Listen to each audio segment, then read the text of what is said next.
mod tilslutte os liv og døds hovedformål, at virke for en værdig afsked med livet.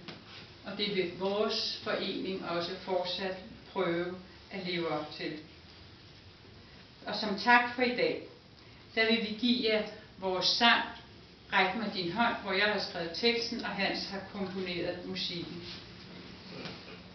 Det er vores håb, at den kan blive brugt i sammenhæng, hvor alvorligt syge, døende og deres pårørende samles.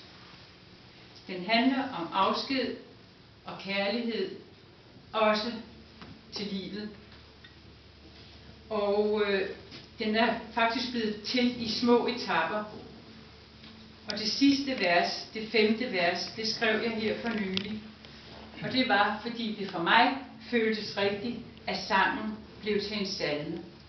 Og en salme, det bliver den, fordi i det sidste vers ligger et håb, der rækker ud over livet.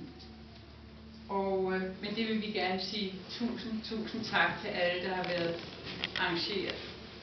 med til at arrangere det her, og med til at bakke os op på forskellige vis. Ja.